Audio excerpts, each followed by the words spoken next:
Bonjour tout le monde, troisième épisode du HDA, mais cette fois-ci on a une femme. Ça peut être le FDA. Pour l'occasion, j'ai sorti mon plus beau t-shirt. Regardez, tu es d'accord ou pas? L'homme parfait n'a pas d'abdos. Oui, je suis d'accord. Donc on est avec Marie-Claude Valère, l'une des figures du basket martiniquais féminin.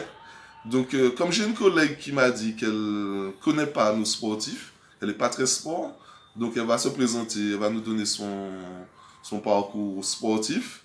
Et ensuite, on va découvrir la femme. Bonjour Marie-Claude. Bonjour, merci de m'avoir Ah, mais c'est un plaisir pour moi, invité pour justement. l'interview. C'est un plaisir pour moi, justement.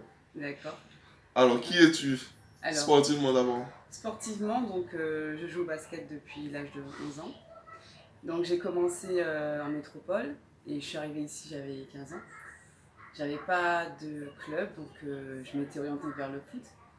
Et après, pendant un cours de PS, c'est un entraîneur du Vauclin, donc, que je vais nommer Bertrand Laviolette, qui n'est plus là. Et il m'a repéré, donc il m'a demandé de venir jouer au Vauclin. Et donc c'est comme ça que j'ai pu continuer le basket, sinon j'allais arrêter. Et j'ai eu de très belles années au Vauclin pendant 4 ans. Après, je suis passée au Golden Lion, de belles années aussi. Après, je suis allée à la Gauloise. Et enfin, j'ai terminé à l'Éclair de Rivière-Salée, où je passe aussi de bons moments. Ok. Et maintenant, la femme derrière la sportive. Alors, la femme, donc j'ai 2 enfants. Je suis issue d'une famille de 9 enfants, je suis la quatrième. Née d'un père martiniquais et d'une mère africaine. Et donc j'ai eu une enfance assez calme et agitée. J'ai grandi en métropole jusqu'à l'âge de 15 ans. Et je suis arrivée ici à 15 ans en Martinique. J'étais un peu perdue. Mais bon, Perdu à cause de quoi? perdue parce qu'en fait ça a été fait brutalement. Ah ouais. On nous a dit en 2 mois qu'on partait en Martinique, sans réelle préparation. Je suis venue ici quand même, j'avais 4 ans, donc j'avais pas grand souvenir. Et quand vous êtes en pleine adolescence, en plein changement, et puis on vous dit d'un coup, ben, vous partez. Donc, vous l'avez mal pris. C'est pas mal pris. Enfin, moi de mon côté, je trouvais que c'était l'aventure, mais c'est surtout le fait de pas être préparé en fait au changement de rythme de vie, euh, à la mentalité parce qu'elle est quand même particulière. Exactement. Et, donc je me suis adaptée, hein. Donc on s'est adapté. Bon, j'ai eu de très bonnes personnes qui m'ont suivi, grâce au sport d'ailleurs. Et donc j'ai eu un parcours scolaire un peu chaotique. Et grâce à ces personnes, en fait, grâce au sport, parce que je me dis que c'est comme ça qu'on m'a remarqué, on m'a aidé. Et du coup, j'ai pu me remettre dans le circuit scolaire pour devenir prof des écoles. Ah bon, c'est bien. Et comment tu arrives à allier ta profession, le sport et ta vie en tant que femme? Il faut s'organiser, c'est une question d'organisation, donc il faut vraiment tout le planifier à l'avance. Et, c'est un emploi du temps qui est assez serré, quoi. Je travaille, je dois m'occuper de mes enfants. Donc j'ai un enfant de 11 ans et de 4 ans.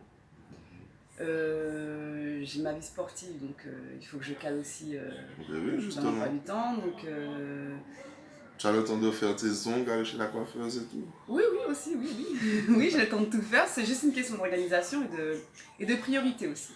Parce qu'il y a des choses qu'on ne pourra pas faire, hein. Donc, par exemple, moi je mets en priorité bien sûr mes enfants, mon travail, ma vie personnelle.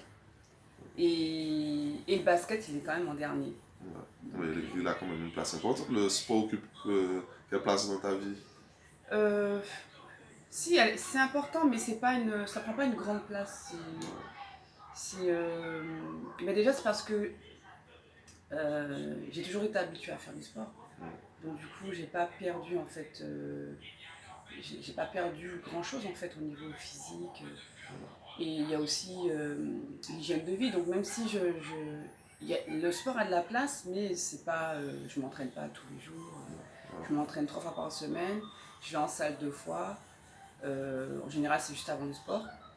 Mais tout est une question d'organisation et de priorité. Si par exemple vous êtes, je sais pas moi, devant la télé, enfin rester 1 heure, 2 heures devant la télé, c'est 1 heure, 2 heures de sport que vous perdez. Donc, Exactement. Mais justement, les jeunes d'aujourd'hui restent très souvent devant la télé. Comment tu penses qu'on peut les faire sortir devant la télé et se mettre au sport, quel que soit le sport? ben déjà, je pense que l'encadrement a une grande influence. Ouais. Donc je me dis que si l'entourage n'incite pas le jeune à sortir de là où il est, bon, c'est un peu difficile. Après, je sais qu'il y a des gens qui essayent quand même. Ouais. Mais moi, je pense que l'entourage est très important. Il faut aussi donner de l'intérêt aussi je dirais aux enfants. Donc les inciter, leur montrer que ceux qui font, par exemple, sont devant la télé. Je dirais pas que c'est une perte de temps, c'est quand même un plaisir. Ouais. Mais que bon, pratiquer du sport, ce serait mieux. Il faut aussi que l'enfant se sente bien dans l'activité. Que dans l'activité, il trouve du plaisir avec ses amis, en pratiquant l'activité aussi, et puis dans l'entourage aussi, avec l'encadrement, les entraîneurs, les dirigeants. C'est un tout. Hein. Tu m'as dit que tu as évolué là-bas. Pour faire un parallèle avec l'actualité, l'Union, tu vas me parler de racisme dans le football. Est-ce que toi, tu as été confronté à ce problème-là là-bas? Non, parce qu'en fait j'étais assez jeune et franchement je m'en occupais pas. Et tu penses que tu aurais réagi comment face à ça? Moi je trouve que les sportifs ils ont beaucoup de courage de continuer à jouer. Bon, il y en a qui arrêtent de jouer, quand ça arrive l'événement, ils quittent le terrain. Et moi je trouve ça, je suis d'accord avec eux, on peut pas jouer et puis se faire insulter sous le terrain que vous jouez pour un maillot. Ouais, donc on peut pas se donner à fond, être investi pour le club, pour la nation, et puis voir que des gens vous insultent. Après, je me dis que ces gens qui font ça, ils manquent d'ouverture d'esprit. Donc, c'est sûr. Faut presque leur pardonner. Mais c'est délicat quand même. Alors, pour conclure, j'ai créé un petit quiz que je vais demander à chaque invité. Donc, première question, donne-moi ton plus gros défaut et ta plus grosse qualité. En toute objectivité, bien sûr. Oui. Mon plus gros défaut, je dirais défaut, qualité en même temps, c'est la perfection.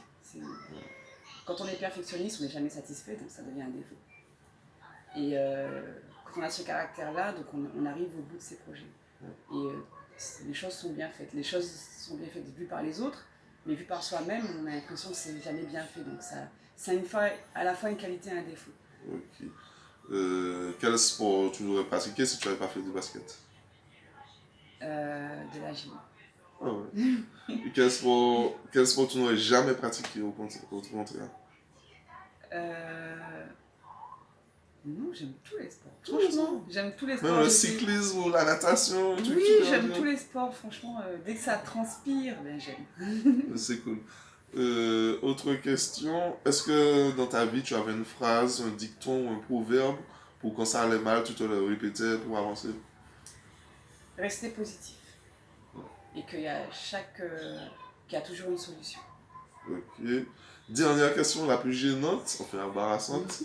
Drapeau lambi ou drapeau rouge, vert, noir? Là, vous voulez que j'ai des problèmes? On ne se prononce pas. J'aurais des problèmes là, je ne me prononce pas. Ne te prononce pas. Oui, c'est pas mon sujet, donc je ne maîtrise pas assez. Ok. Eh ben voilà, c'était Marie-Claude Valère. Ça a été un plaisir pour moi. Likez, partagez ceux qui aiment. Vous pouvez aussi me poser des questions, me soumettre d'autres questions aussi. Et puis voilà, je fais un coucou à Fredo, un collègue. Et puis à la semaine prochaine. Le mot de la fin, c'est pour Marie-Claude. Bonne rentrée sportive. Ok. Merci beaucoup. À la semaine prochaine.